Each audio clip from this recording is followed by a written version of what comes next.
அவரை கட் பண்ணிவிடுவோம். ஆதவ இருக்கிறாரு. நேற்று இதெல்லாம் பெருக்கல, அறுவடை பண்ணலை, அதனால் எல்லாம் அப்படியே இருக்கிறாரு. இதோ பிங்க் கலர் இங்கே ஒன்று இருக்கிறாரு. இங்கே ஒன்று இருக்கிறாங்க, இங்கே ஒன்று இருக்கிறாங்க. இந்த 3 பேர் இருக்கிறாங்க இங்கே.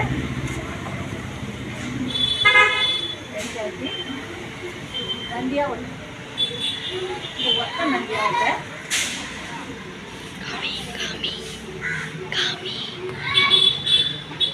பூஜைக்கெல்லாம் இப்போ நம்மலாம் மாடி தோட்டம் வச்சதுனால பூக்கள்லாம் இப்போ வாங்குறது கிடையாது. இந்த பாருங்க நந்தியாவட்டை இதெல்லாம் நம்ம வீட்டு தோட்டத்துலேயே நம்மளே தெரிச்சுக்குது. இதோ பாருங்க பிங்கு, ரெட்டு, பிங்கு பாருங்க, அழகாக இருக்குது பாருங்க. நம்ம வீட்டு இன்னைக்கு பூஜைக்கான பூக்களை நம்ம தோட்டத்திலே பறிச்சிட்டோம். நம்ம தோட்டத்தில் இருக்கிற பூக்கள்லாம் எவ்வளோ அழகாக இருக்குன்னு பாருங்கள். இதை தான் நம்ம பூஜைக்கு நம்ம வைக்க போகிறோம்.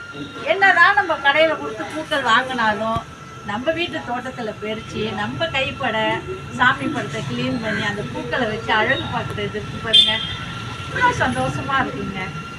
எனக்கு என்னால் முடிஞ்சது குட்டி தோட்டங்கள் தான். பாருங்க வீட்டை சுற்றி நம்ம என்ட்ரன்ஸில் குட்டியாக தான் போட்டுருக்குறோம். இந்த குட்டி தோட்டத்தில் போட்ட பூவு ஒரு நாளைக்கு நான் இவ்வளோ அறுவடை பண்ணுறேன் பாருங்க. நல்லா இருக்கா? சாயந்தரமாக முல்லைப்பூ நான் பறிப்பேன்.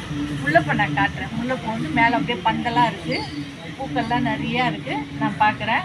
இவங்க மாதுளை இப்போ தான் பூக்கள் வச்சுருக்குறாங்க, மேலே எட்டி வச்சுருக்குறாங்க. அவங்களாம் பார்த்தோம்னா காய் பிடிக்கிற சீசன், இப்போ தான் காய் பிடிப்பாங்க. இன்றைக்கான பூக்களை அறுவடை பண்ணிட்டேன்.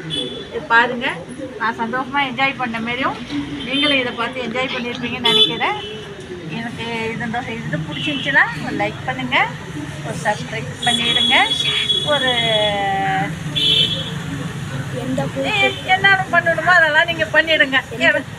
எந்த பூ பிடிக்குமோ கமெண்ட் பண்ணுங்கள். இல்லை உங்களுக்கு எந்த பூ பிடிக்கும்னு பார்த்துட்டு எனக்கு கமெண்ட் பாக்ஸில் சொல்லுங்கள். இதை பாருங்கள், ரெட்டு, தேங்க்யூ, பிங்கு.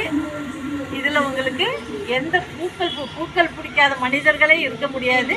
உங்களுக்கு இதில் என்ன பூக்கள் பிடிச்சிருக்குன்னு பார்த்து கமெண்ட் பாக்ஸில் எனக்கு கமெண்ட் பண்ணுங்கள். தேங்க்யூ.